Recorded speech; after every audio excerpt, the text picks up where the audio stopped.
8:55 Eastern Time, and Columbia and its affiliated stations bring you Elmer Davis and the news. The Allied governments are evidently taking seriously the talk of a new international order in Europe, which is to follow the war, if the Allies win. Tonight, Premier Daladier, addressing the French Chamber of Deputies, said that France and Britain are inseparably united, even beyond victory, and that other states would be invited to join them in a European federation after Hitlerism had been crushed. So far, we have little of the text of his speech, and we do not know whether he went into any details of the plan. But all talk of such a future federation, mostly unofficial to be sure, has suggested that it would be a much closer union than the present League of Nations, and it will be limited to European states, indeed presumably to Western Europe. In Chamberlain's radio talk of November 26th, he said it was hoped that a Germany animated by a new spirit would be part of such an organization. It would have to be if any European federation were to be a success, but there are no signs of any present inclination in that direction in Berlin. It seems to be generally felt that there should be some degree of economic as well as political federation.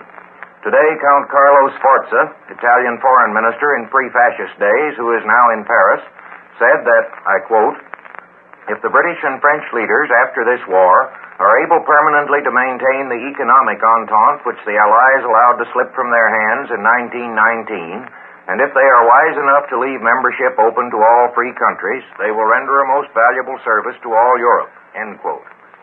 A full and free flow of international trade was one of the conditions of the future Europe set forth in the Chamberlain speech. But there are perhaps even greater difficulties in the way of economic than of political federation. Some of those difficulties, even to economic federation between France and England, were set forth by Mr. Morrow in a broadcast from London on Christmas night.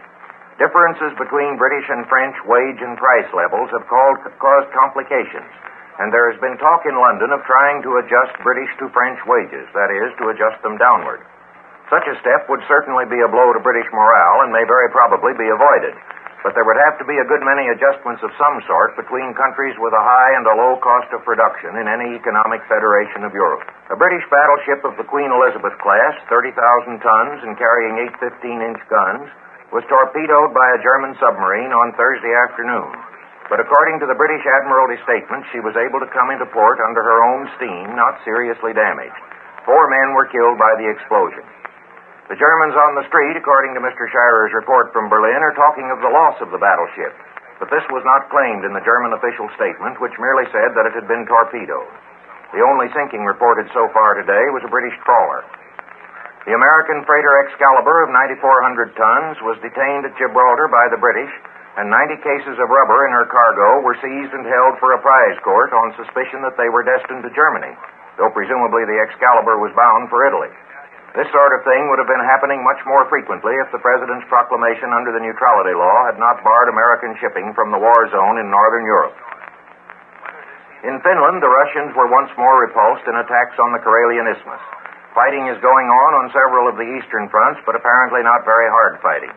The mass flights of the Russian Air Force over Finland night before last seem to have led to nothing except the bombing of a couple of towns in the interior, not named in the official communique, which says there were no casualties. The Finns had expected that perhaps these flights were the beginning of the Russians' famous maneuver of dropping considerable numbers of machine gunners with parachutes, a device which the Germans tried occasionally in the Polish War, but there are no signs of them yet. Stories were current through Scandinavia today, apparently originating in Finland, of mutinies in the Russian army, and Russian planes bombing and machine gunning their own men. But our correspondent W.L. White reported from Helsinki tonight that while these stories filled the papers there, cooler Finnish opinion was inclined to think that Russian aviators had merely been confused as to just where the lines were in close fighting and had mistaken their own troops for the Finns. The earthquake in northeastern Turkey seems to have been the worst disaster of the sort since the one that destroyed Tokyo in 1923. The death list is reported as amounting to at least 30,000 and possibly much more. If there is any truth in the reports of Russian troop concentrations in the Caucasus and Central Asia, this earthquake might make Turkish defense extremely difficult. But so far, these stories, which come only from German and Italian sources, are totally unconfirmed. This is the Columbia Broadcasting System.